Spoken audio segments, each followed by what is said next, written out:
Slenkstyje stovėjo milžiniška žmogaus ūgį viršijanti figūra, kailiniuose, kurie arčiau pažvelgus atrodė ne iš raudono aksomo pasiūti, o iš sniego ir nežinomųjų gyvūnų kailių. Veido buvo neįmanoma įžiūrėti už tankios susivėlusios barzdos, bet akys buvo bevyzdžių, tik balta akla plėvelė, kaip giluminėse žuvyse. Muzika nutilo, figūra tyliai praėjo į salės centrą, pasidarė šalta, ne tik vėsoka dėl atvirų durų, bet nepakeliamai deginančiai šalta. Vanduo stiklinėse ant stalų per kelias sekundės padengė ledo pluta. Kai kurie išgirtų vaikinų vietiniai smarkuoliai nusprendė pajuokauti, patraukti senį už barzdos, parodyti savo drąsą merginoms. Vienas priėjo šypsodamasis, ištiesė ranką ir nukrito, negyvai. Be šauksmo, tiesiog nukrito kaip bulvių maišas. Tada senelis Šaltis vieną kartą trenkė lazda, klube užgeso šviesa.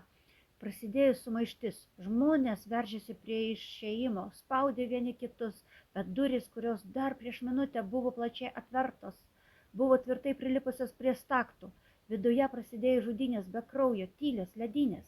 Ryte, kai rajono milicija išlaužė duris laužtuvais, rado 30 ledinių statulų. Oficiali tyrimo versija – šildymo sistemos gedimai. 40 laipsnių šalčio metu ir masinis apsinuodimas metilo alkoholiu. Esą visi užmigo ir sušalo.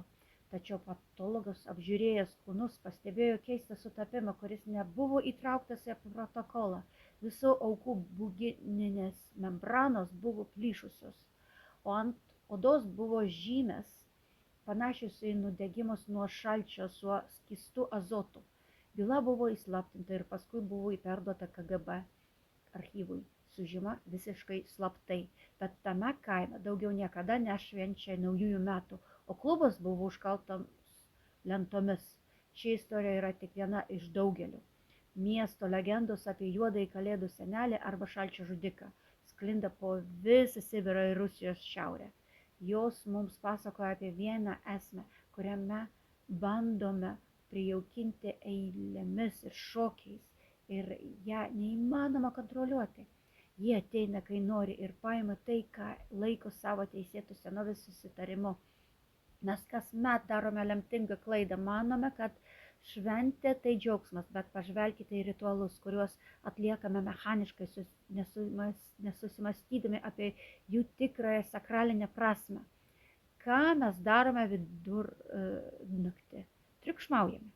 Sprogdiname petardą, šaukiame valio, šaudome šampano kamščiais, įjungiame muziką visų garsu. Ar manote, kad tai yra džiaugsmo išraiška? Iš pradžių šis triukšmas turėjo tik vieną tikslą – atbaidyti. Mūsų protėviai žinojo, kad žiemos saulėgrįžos naktį, kai riba tarp gyvųjų ir mirusiųjų pasaulio susiaurėja, iš tamsos išeina alkanos dvasios. Kad jie neateitų į namus, reikėjo kurti kakofoniją, mušti būgnus naujųjų metų laikais. Mes atveriame stačiai duris ir patys kviečiame tamsą įeiti ir atsisėsti prie mūsų stalo. O kaukės? Kodėl mes dėvime kaukės?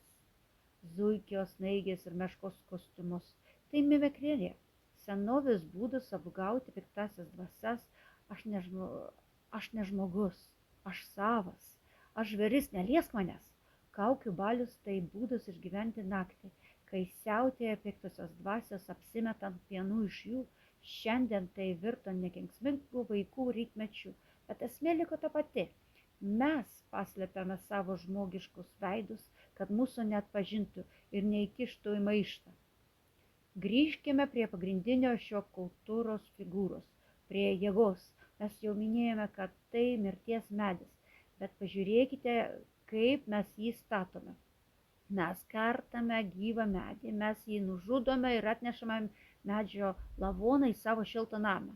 Paskui pastatome jį kambario centre, raudoname kampe, kur anksčiau stovėjo ikonos, ir šokame aplink jį ratelius. Pagalvokite apie šį beprotiškumą. Ritualinis šokis aplink negyvą medį – tai grynas mirties ritualas. Medis lėtai miršta, byra, skleidžia mirties aromatą, o mes džiaugiamės. Be to, viršūnė yra žvaigždė. Sovietmečiu tai buvo rubininė, Kremliaus žvaigždė, krikščionybė, Betliejaus žvaigždė. Tačiau senovėje viršūnė buvo antenos. Tai buvo kontaktinis taškas su dangumi arba su tuo, kas yra aukščiau dangaus. Įsmeigdami žvaigždę į viršūnę mes uždarome šį kanalą arba atvirkščiai jį aktyvuojame. Pentagrama, kurią taip mėgstame kabinti ant viršūnės, yra galingas okultinis simbolis ir toli gražu ne visada apsauginis. Pastatydami eglę mes iš tiesų statome savo svetainėje altorių. Altorių trumpam mes jam sakome, žiūrėk šeimininką, mes už tave nužudėme medį, mes aukojame, mes pasirengę.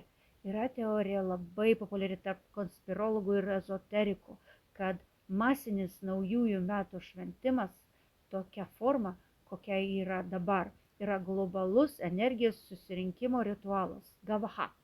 Milijonai žmonių vienu metu patiria susižavėjimą, viltį, pergyvenimą dėl noro išsipildymo, išlieja milžinišką energijos kiekį. Kur ji dingsta, kam ji atitenka? Gerajam seneliui su barzda ar tam senoviniam alkanam dievui, kuris maitinasi mūsų laiku ir mūsų gyvybėms jėgomis? Juk kiekvieni naujieji metai tai meto jūra priminimas, kad mes tapome metais arčiau mirties, o senelis Morozas arba Šaltis tai skaitiklis. Jis ateina patikrinti, kiek smėlio liko jūsų laikrodyje. Arba pastebėjote, kaip pasikeičia atmosfera mieste paskutinėmis gruodžio dienomis? Tai ne tiesiog prieššventinis šurmulys, tai masinė psichozė. Žmonės perka nereikalingus daiktus, išleidžia paskutinius pinigus, ima paskolas, skuba, nervinasi, tarsi kažkas nematomas juos ragintų botagu, verčia ruošti maistą, vaišes,